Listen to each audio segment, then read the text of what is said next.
Well, hello, friends. Hope you're doing well today. Welcome to another Ask Zach. And today we are going to pay tribute to Pops Staples.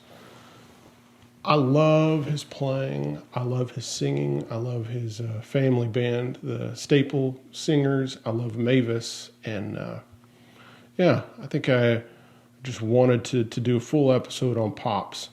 And so here we go.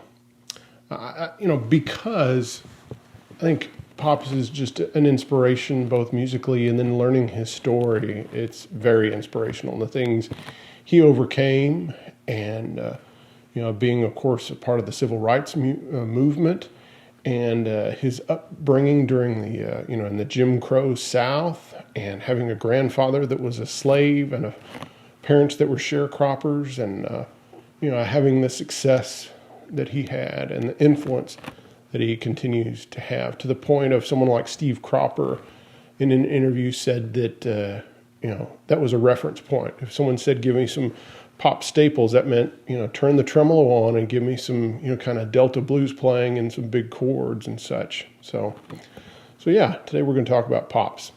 So while you're thinking about it, if you've been enjoying the show, well, please go down in the corner and hit subscribe. And if you've already subscribed, I really appreciate you supporting the show. There's tip jar information in the description. You can find out, about merch at askzach.com, or you can find out about Friends of Ask Zach, which is a way to support the channel on a monthly basis. That's all at askzach.com, along with tons of articles and other things besides the videos and such, things I've written for Vintage Guitar Magazine and on and on. All right, so let's just dive in.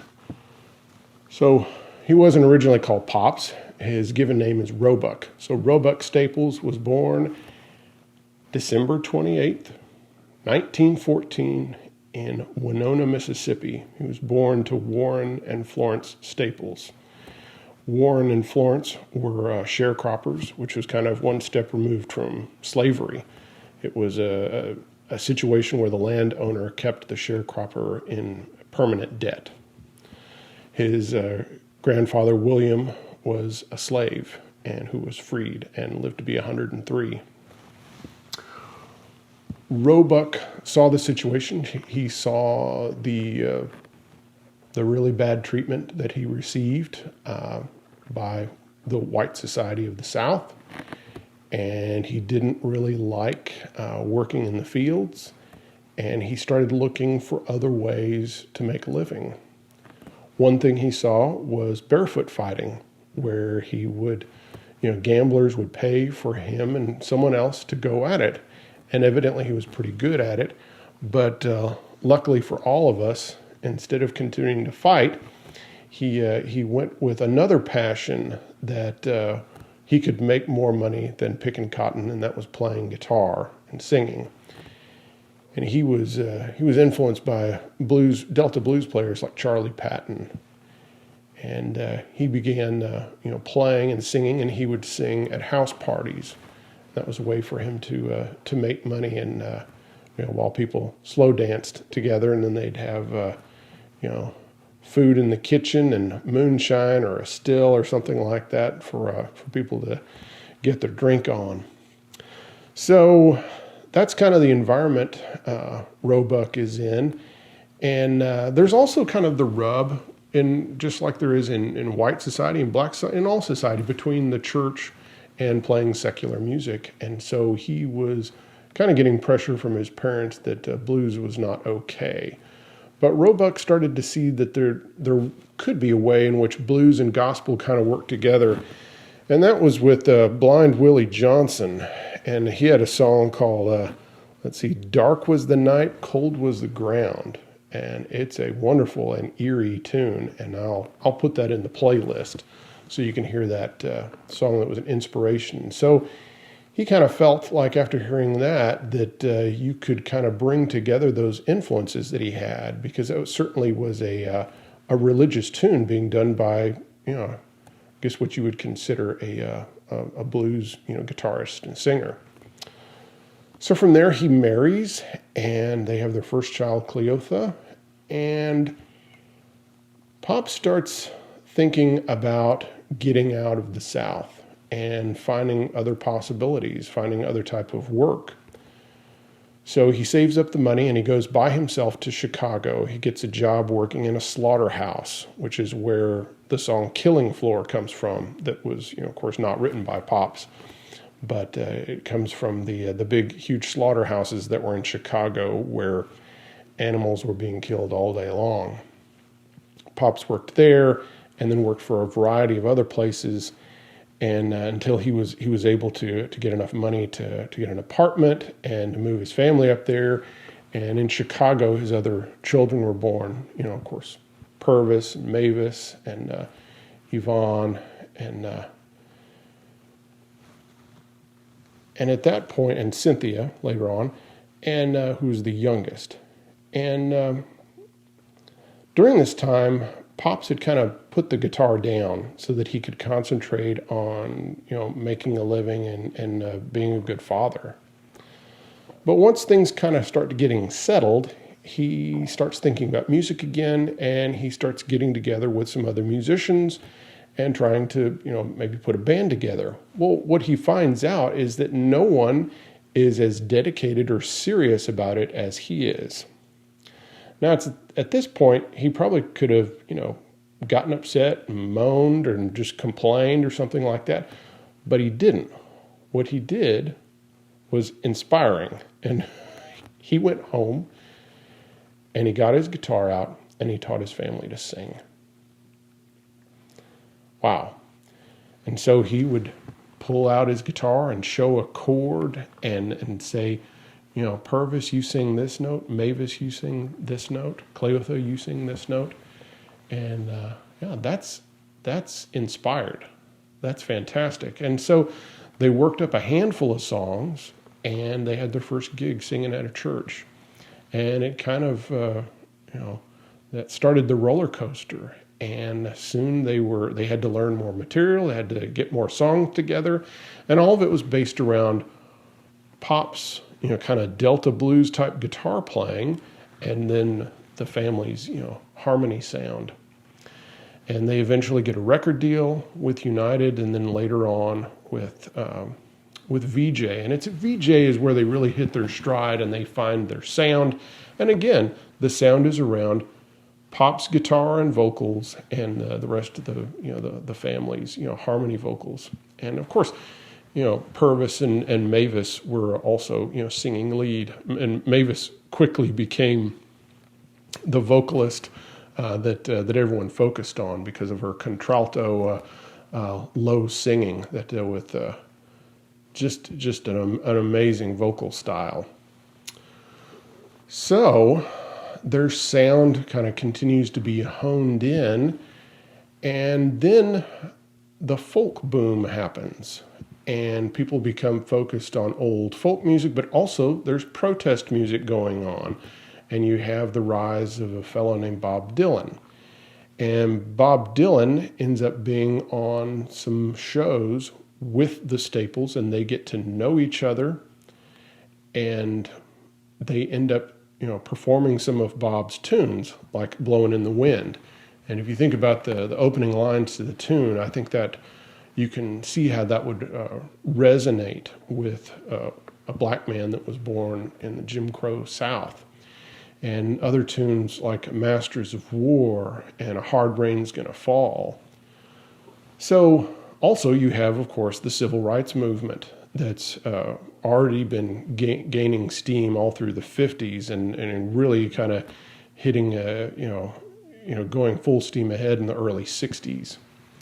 And they're of course working with Martin Luther King Jr. and they're being part of that movement. And they're singing these songs. They're singing This Little Light of Mine and these other tunes, and they're on the Riverside label for a while, but the Riverside label ends up going belly up, and they move over to Epic. And on Epic, they release a really great album. It's a live album called Freedom Highway. And interestingly enough, it's produced by Billy Sherrill, who, of course, is a Nashville. He's passed away, but he was the producer on so many Tammy Wynette and George Jones albums, and of course Charlie Rich and many others. A legendary Nashville producer, but he produced Freedom Highway, and that is a fantastic album where you really get a taste of a mixture of their gospel and protest tunes. And by this point, they have a drummer and they have Phil Upchurch, playing bass. And Phil Upchurch, of course, an amazing Chicago area guitarist and bass player that did everything from playing with Donny Hathaway to playing bass on George Benson records and touring with him and such. But on Freedom Highway, you get to hear something that I hadn't really noticed a whole lot, and that's that Pops didn't have the tremolo on all the time. So when they do Freedom Highway, he doesn't have the tremolo on. Yet on others, you can hear, on other tunes on the same album, you hear him turn it on. So when they do that one, and he played a lot of things in the key of E, and so this is kind of an aside on his playing, and I'll just play this real quick. You get this.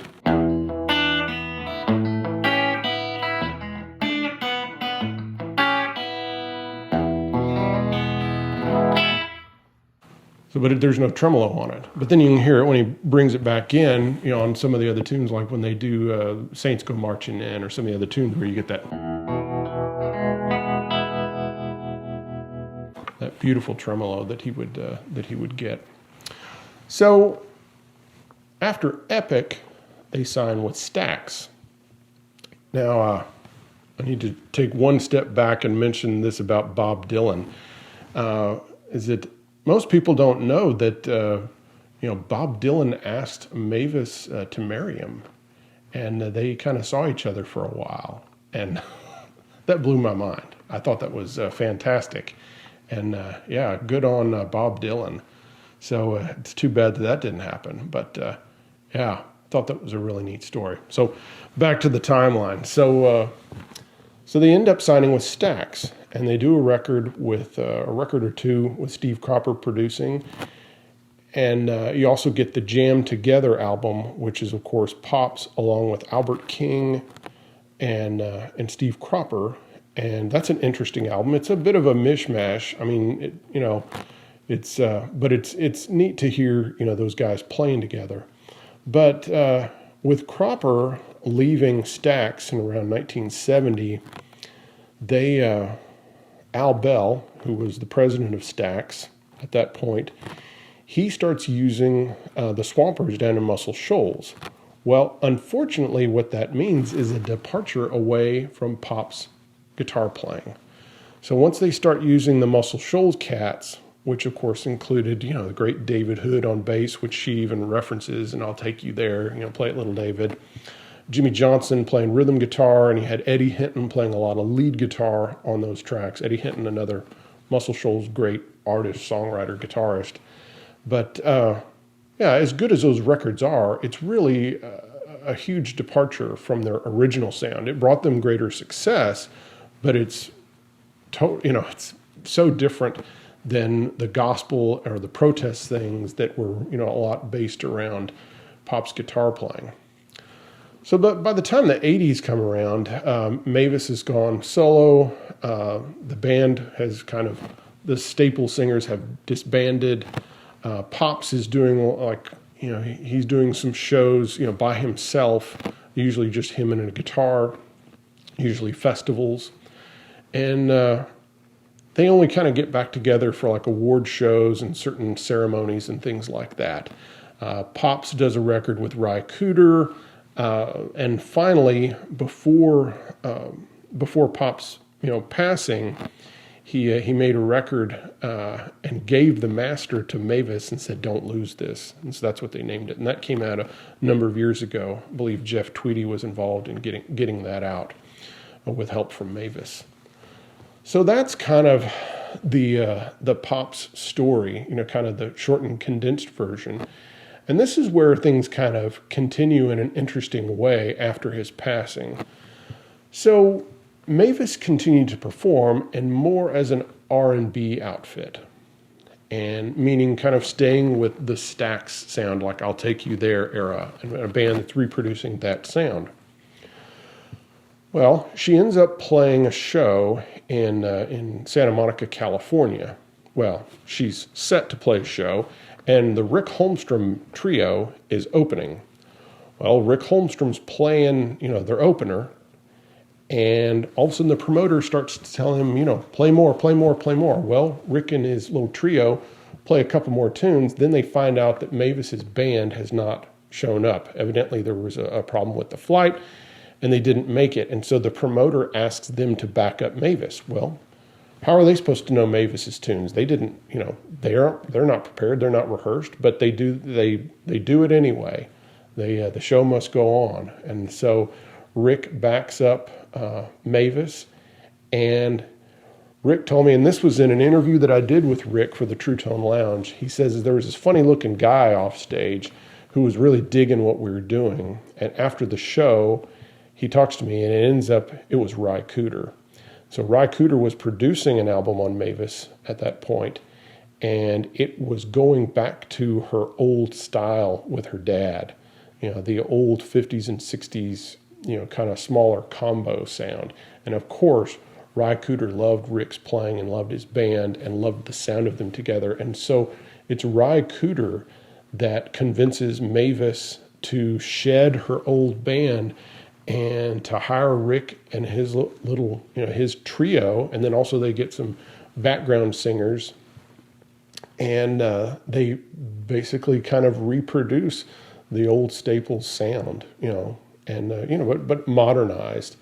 And that's what she's been doing for the last, over a decade. And she's still performing. She's 82 at this point and still touring. And if you see clips of them, with Rick playing guitar, he very much pays tribute to Pops without aping or mimicking him. So, and it's a really beautiful thing. I have to note here that one of their background vocalist, Donnie, passed away recently. So I'm sorry for their loss. Let's talk about Pops' his sound and the guitars and the gear and stuff that he used through the years. So the earliest photographs show him with a big old K arch top that has no pickup on it. So I'm guessing that's what he played, early on before they started recording.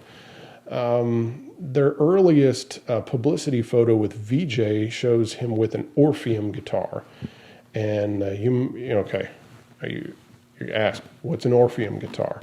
Well, there was a distributor by the name of Maurice Lipsky, I believe, and Orpheum was a brand name that they owned. And so they would order guitars from Harmony and Kay and other places, and they would have their name put on there. So Orpheum was their in-house brand, just like Silvertone was the in-house brand for Sears. So this Orpheum guitar that Pops is seen in this promo picture, it looks to be one that was made by United Guitar of New Jersey, which also supplied bodies for D'Angelico, because John wouldn't do a hand-carved guitar body for an electric guitar. So when someone wanted an arch top with an electric pickup, he would just get a body from United. But that says the quality of their work. They also, they made bodies and necks for Premier, which, you always have to be careful when you say Premier Guitar. People think the magazine, but Premier was a guitar and amp maker in the 50s and 60s, and they made a lot of these really cool guitars that usually had a lot of bling on them. They had that kind of accordion, sparkly covered, look, and some of them had kind of like scroll work, like a mandolin. And but anyway, United made bodies and necks that Premier, kind of put together and then added extra bling to. So, and it's neat because it has Franz pickups. Those are those white pickups that look kind of like mini humbuckers, but they're really kind of like P90s. So that's possibly what he played, but there's also another promo picture of him holding a Les Paul Gold Top with P90s. So it's probably either the Orpheum or the Gold Top that he probably used on the VJ stuff. Now there's reports of him playing a Strat at some point, but there's no pictures of him playing that. By the time you get up later, you start seeing him play a Jazzmaster by 59 or 60. Now let's hit on, again, the amp, and we don't know what amp he used in the 50s. We do know that he said that he used a tremolo box in the 50s. And that can pretty much mean only one thing, and that's the de-armand tremolo. And the de-armand tremolo was probably the first effect pedal or effect, kind of device that was released. It was released in 1946, and it used a canister that it would shake, and that would produce the tremolo sound, and it had some type of conductive liquid in it. And that's what Pops used up until he started, playing amps that had tremolo on them. And those de-armand tremolos are very expensive. If you look for one, they're probably going to be in at least the $1,000 range up to, probably in the $1,500 to $2,000 range. And according to Billy Gibbons, you can refill it with Windex, and that will keep the canister working and passing electrical signal. So then we kind of get up to the late 50s, and he starts playing a Jazzmaster, and you see him playing one with an anodized, gold anodized pickguard. Then you see him playing one with a tortoiseshell guard. Then you see him one with a tortoiseshell guard with a Strat pickup in the middle, and it's got, instead of the normal three-way switch, it's got 3 mini switches like a Jaguar, and it's like, what's going on here? So I'll post a picture of that. Yeah. Then you get another Jazzmaster with with block inlays and binding on the neck. You also see him play a Jaguar for a bit, and but the Jazzmaster kind of seems to be what he plays for a lot of the time in the 60s and into the early 70s. He's even playing that on the Watt Stax thing. I think then we kind of get into the guitar that a lot of people like to think about Pops, even though he didn't use it during any of the 50s and 60s, and that's the Rosewood Telly. And just because it's a cool guitar, and he modified it, either he or someone else did, with a wide range humbucker in the neck position. And that's just a cool looking guitar, and that's what you see him play on The Last Waltz. That's what you see him, in a lot of the footage of them doing I'll Take You There, some of their, 70s R&B hits. A lot of times you see him playing that guitar. And that's what he played through the 80s and early 90s before. Then after that, he played a variety of newer Strats, including Strat Ultras and a Parker Fly and all sorts of different things. But, including there's some footage of him playing the Jazzmaster again. But, that was kind of his sound. The only thing we know amp-wise is that by the mid-60s, he was definitely using a Fender Twin, and that was his amp of choice. And so if it was a fly date or rental situation, he would ask for a Fender Twin. And he had some type of code language that he would use that apparently only Mavis, like a Ultra, whatever it was. But anyway, the point was that he wanted a twin reverb with the tremolo on it so that he could get his sound. But, I just really love Pops' guitar playing and the work of the Staple singers. Here's a quick aside on the name. So when you say their names, it's Staples, but on the record it's Staple. So it's Pops Staples of the Staple singers. I know that always confuses me, but I think I was really inspired by Pops' story, by the fact of the things that he overcame and the things that he was a part of, and the fact that he just didn't get down in the dumps. He kept getting up, and he kept doing new things, and he kept trying and working hard, and much respect to him.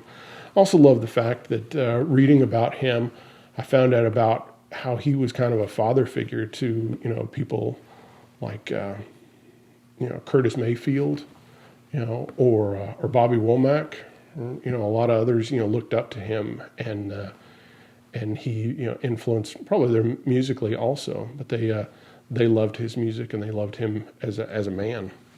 It's here that I need to thank, I need to give credit where credit is due. Of course I've read about, Mavis and heard stories from Rick Holmstrom, like in my True Tone Lounge interview with him. But this book was extremely helpful, and I highly recommend this. So this is I'll Take You There, Mavis Staples, The Staple Singers, and the Music That Changed the Civil Rights Era by Greg Kot. So I'll put a link, an Amazon link in the description. This is a great book. It's well written, and if you are interested in learning more about the staple singers and Mavis, you really ought to pick it up. It's very well written, well done. All right, guys. Well, as usual, I'll have a Spotify playlist, and with some pops and the staples, and even some Mavis stuff with Rick Holmstrom and such, because that's good music. And if you have the chance, go see Mavis. She's 82. Yeah, she's going to keep going as long as she can, and may she go on forever. Thank you, guys. See you next time. Bye-bye.